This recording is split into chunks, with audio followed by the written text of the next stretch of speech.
Bueno, queridos patitos, estamos el día 8 de agosto de 1974, cuando en los Estados Unidos de América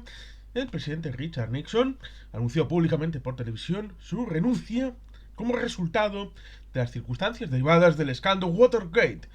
Ciertamente, no debemos olvidar un pequeño detalle. Normalmente la gente suele asociar el escándalo Watergate con el robo de cuarta en la sede central del Comité Nacional Demócrata en Washington, D.C., en el edificio Watergate. Pero, más allá de ese elemento un poco chirene y concupisciente, tenemos de fondo una labor mucho más soterrada, como dijeron, sobre todo en la segunda parte, la parte que quedaba fuera de la película de Alan J. Pakula de Todos los hombres del presidente, como es el hecho del libro de Todos los hombres del presidente, de los personajes que interpretaban Robert Redford y Dustin Hoffman, como son Carl Bernstein y Bob Woodward.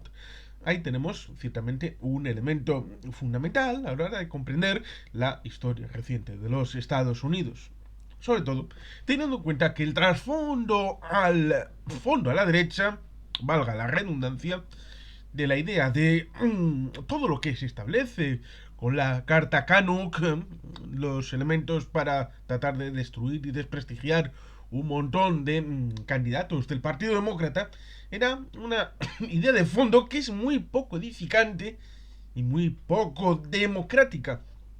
como es el hecho de que habían visto como en el Congreso, en la Cámara de Representantes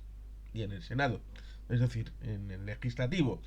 llevaban décadas los demócratas controlando, desde los tiempos en los que entró Lyndon B. Johnson a el Congreso. Y por tanto, ese miedo atávico a una larga temporada, habiendo tenido el Partido Republicano el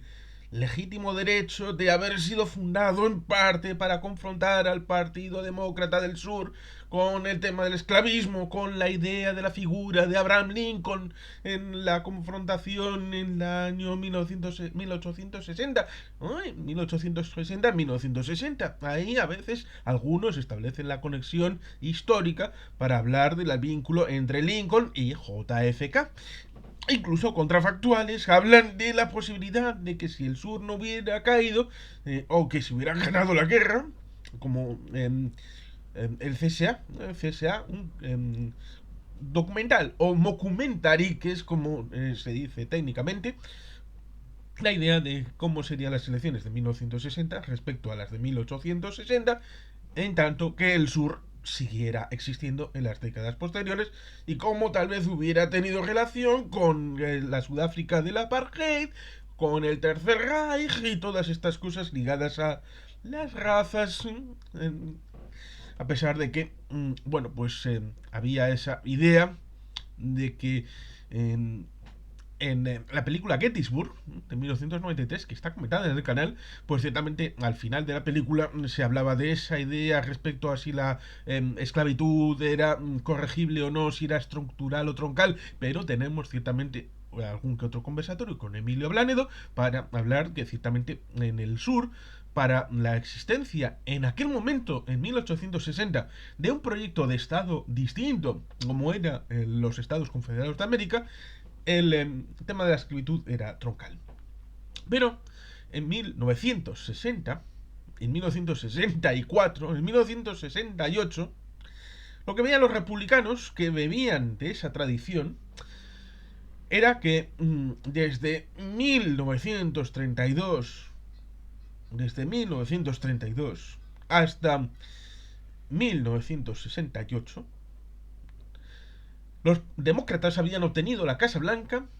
con el señor Franklin Delano Roosevelt desde el año 1933, entrando en vigor el 4 de marzo de 1933. Sería el último caso, porque después entraría en vigor la reducción del 4 de marzo al 20 de enero, porque evidentemente los tiempos habían cambiado, las comunicaciones, no había la necesidad tanto para confluir en el colegio electoral, para esperar demasiado, y por tanto era posible adelantar, lo mismo que luego se hizo para el Congreso para el 3 de enero, para la composición de la nueva Cámara, con lo cual ciertamente ahí pues hubo esponjamiento, pero el asunto es que Roosevelt gana en el el 32, gana en el 36, gana en el 40 y gana en el 44. Y cuando parecía que iba a ganar Dewey, en el año 48, ¡pam! Gana el señor Harry Truman, el antiguo vendedor de trastos viejos, de trajes baratos, en Missouri. Ese que lanza la bomba en Hiroshima y Nagasaki. Ese que cuando muere el señor Roosevelt alcanza la presidencia por haber ido en la fórmula en el final del año 44 como su compañero de vicepresidente. Sí, cierto. El señor Ike estuvo durante 2 mandatos, entre el 52 y el 60. Pero dicen las malas lenguas que estuvo a punto de quitar de la fórmula en el segundo mandato al señor Nixon, que fue su vicepresidente. Con lo cual no hay una fórmula que estén demasiado contentos con el completo conjunto de ese mandato de Eisenhower. La idea de que los valores comunes que se subsumieron con el final de la Segunda Guerra Mundial, unos valores que como comandante supremo, a pesar de que su papel era más ligado a lo político, de tratar de allanar las diferencias como los aliados estaban dentro del hecho de la Segunda Guerra Mundial, era una figura más política y diplomática que militar, pues ciertamente ese legado pudo incorporarse al mandato presidencial de Eisenhower y no fue todo lo rompedor que algunos elementos de la plataforma republicana tal vez hubieran deseado. Por tanto, no lo obvian. Hacen un continuo desde el año 32 hasta el año 68, en donde de 36 años, el mandato de los demócratas es aplastante y asfixiante. Y como tiene la percepción de que algo han hecho para hacer este trayecto, los demócratas, ellos necesitan dar la réplica. Y si no la pueden dar electoralmente, como parece que no la pueden dar, porque Nixon tiene la propia experiencia del año 1962, que intenta ser gobernador de California, cosa que posteriormente lo será Ronald Reagan. Pero él no puede, porque en un estado en el que lo ha sido el Warren, que luego era el presidente del Tribunal Supremo, de la Supremes, lo cual ciertamente resulta curioso y paradójico el hecho de una política partidista con un miembro del Tribunal Supremo. Es decir, cuando en otros países se viene a hablar de la pureza y la separación completa en el ámbito jurídico, en otros lugares ha habido gente que se ha dedicado a la política y a la judicatura sin solución de continuidad. Es cierto es que estamos hablando de hace 50 años, pero el personaje de Earl Warren conceptualiza lo contrario justamente de lo que a veces algunos dicen venerar de la democracia americana. Y por eso tenemos un primer vídeo, desde que empezamos esta serie de vídeos el día 4 de mayo de 2020, el primero fue una reflexión sobre la democracia en América de Alexis de Tocqueville. Pues ciertamente, los colegas de Nixon pensaron, vamos a poner 25 años de dominio republicano para cambiar este país de las políticas que los demócratas han puesto encima de la mesa. Y por eso empezaron a tratar de torcer el brazo a través de elementos que ya habían sido probados, porque si uno ve la larga historia de los procesos electorales, digo larga a pesar de que sea una democracia joven, pero como hay procesos electorales cada cierto tiempo y en principio se conceptualizan como libres y participativos e iguales,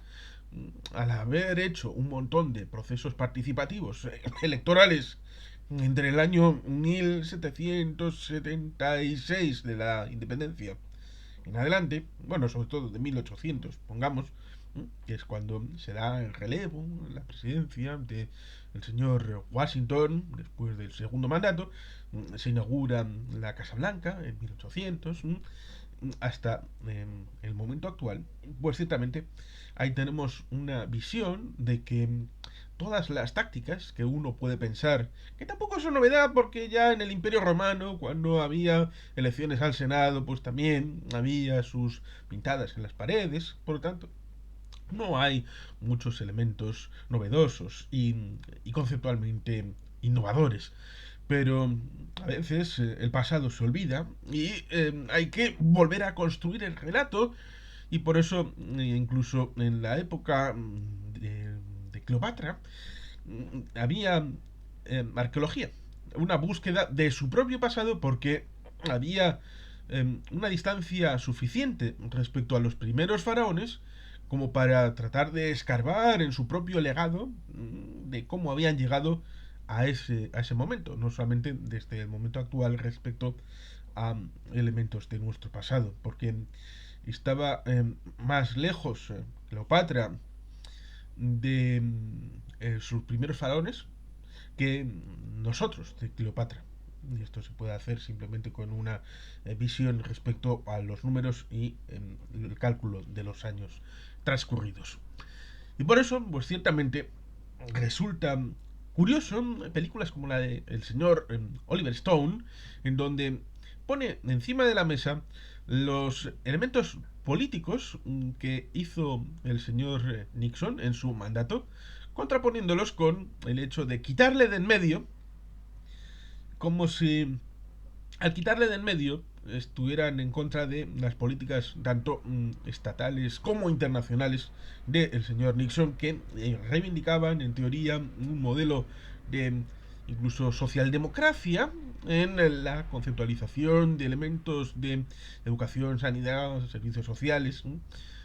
olvidando el hecho de que bastante tenía con la revuelta respecto a la guerra de Vietnam como epítome de una política internacional, aquella de la diplomacia triangular de Henry Kissinger, como para encima enfrentarse con una liberalización de servicios, con una economía hayekiana en el ámbito de los Estados Unidos de América, sobre todo cuando todavía no se había llegado al año 73, cuando sería el momento en el que Osborne, Niskanen harían aquellos famosos informes respecto a la deconstrucción del estado de bienestar, que era un acuerdo común, en principio, de democristianos y de socialdemócratas, sobre todo esto en el ámbito europeo, pero que era un ámbito más global, en donde algunos aspectos permeaban a lo que luego tal vez se convierte en la trilateral, en la idea de Occidente como Japón, Europa y Estados Unidos. Ciertamente la democracia canadiense tenía un modelo bastante más avanzado de intervención estatal en la economía, como era el caso del padre del actual Justin Trudeau, como era Pierre Trudeau, que estuvo muchos años de primer ministro del Canadá desde los años 60 hasta los años 80. Eh, Ahora el hijo lleva la mitad de tiempo, lleva unos 10 años. El padre estuvo 2 décadas largas, con una breve interrupción entre ciertos años, pero ahí estuvo. Y ahí tenemos ciertamente un elemento interesante para valorar, como es el hecho de que en política interna tuvo una actuación que habrían firmado los demócratas, pero evidentemente lo importante para él era hacerla otras personas y dar cabida a poder en las personas del Partido Republicano. Porque fuera del poder hace mucho frío y desgasta más estar fuera del poder y no tenerlo que tenerlo. Conste en acta. Y aparte, pues está el tema de la política internacional, obviando las grandes líneas que puedan tener en la Guerra Fría el hecho de la intención de la distensión. Se puede atribuir en exclusiva a la política de Richard Nixon en persona. La Ostpolitik que hizo Billy Brandt es resultante de algo que tuvo que ver el señor Nixon al hacerse en el año 69 en adelante, cuando precisamente Richard Nixon entra en la oficina en el Oval Office, en el despacho de la Casa Blanca. ¿O tiene más que ver el hecho de que estuviera infiltrada la oficina del canciller por una nutrida representación de espías de la Alemania Oriental, o la necesidad después del concierto del programa del Partido Socialdemócrata a mediados de los años 60 en Bad Godesberg, el nuevo programa apartado del marxismo-leninismo, pero para poder ser capaces de alcanzar en solitario el poder en la RFA, cosa que lograron con el señor Willy Brandt después del fin del mandato de Konrad Adenauer, que sería en el año 67, después de haber sido alcalde, el señor Willy Brandt de Berlín, el escaparate con el que se mostraba a la zona oriental de lo que era posible de ofrecer el capitalismo y la democracia liberal, contrapuesto curiosamente con el modelo de lo mejor que podía ofrecer el comunismo en la Berlín oriental, cosa que no era comparable, pero los que estaban mucho más atrás, en Rumanía, los que estaban en Kazajistán, decían, pero si es que comparativamente los de la República Democrática Alemana, los de Berlín Oriental, lo tienen todo, son dioses y encima luego se van a Occidente, huyen del paraíso comunista. La distensión, el rebaje de armamentos, tiene más que ver con dinámicas más globales y en ningún caso la diplomacia triangular, el hecho de tratar de poner en su sitio a Rusia, a China, todo tiene sus causas, pero tiene luego sus consecuencias y no todo puede encajarse igual, como lo veremos mañana, con la zona del sureste asiático en los años 60 y 70. Por tanto, no se puede hacer como hace el señor Oliver Stone, de poner en el frontispicio la política, por muy buena que sea, para decir, debemos llegar hasta el último término aferrando a una persona, como es el caso presidencial, al poder, al despacho Oval, con tal de tratar de salvaguardar una serie de políticas que en teoría, si no estuviera esta persona, jamás se harían o se hubieran hecho. Lo cual es una derivada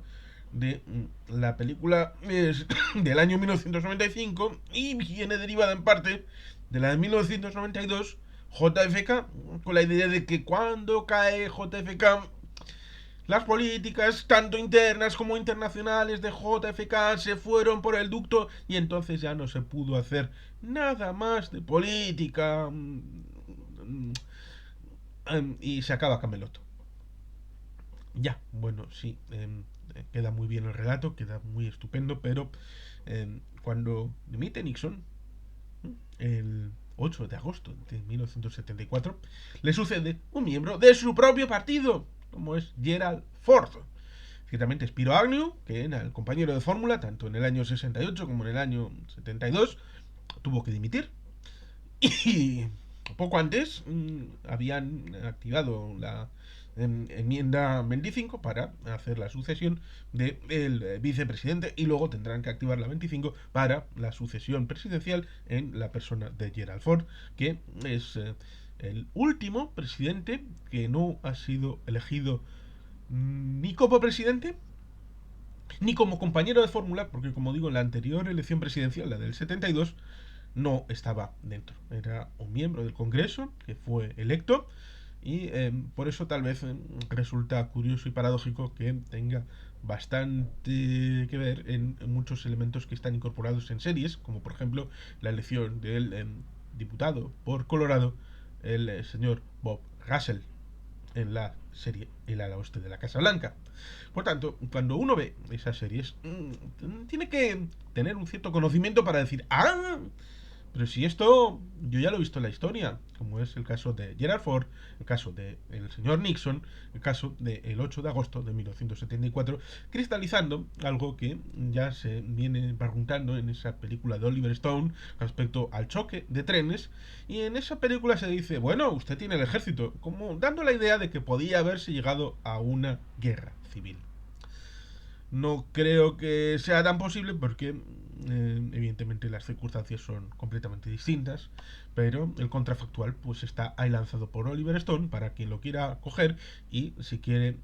hacer una novela, si es que no está hecha ya. Y si está hecha ya, pues me gustaría leerla. Y me lo podéis decir en comentarios. Y por tanto, ciertamente es un momento catártico que tendrá su reflejo ciertamente en las películas de los años 70, ya sea en no ficción como también en ficción, siendo, como diría Miguel Juan Pañán o Jesús Usero, la década mejor de cine en los Estados Unidos de América. Pero en fin, dejamos ahí al señor Richard Milhouse Nixon, Richard Milhouse Nixon, dimitiendo de la presidencia unos años antes del final de su mandato, que habría supuesto también el final de su carrera política, porque luego sabemos que llegó la entrevista Frost versus Nixon y eso dio para otra película. Pero en fin, vamos a dejarlo aquí, cada cual que lo conceptualice según su punto de vista. Pero para eso hay que leer mucho. Y sin más, queridos patitos, es que ricasco, agur berobat, beti helpien.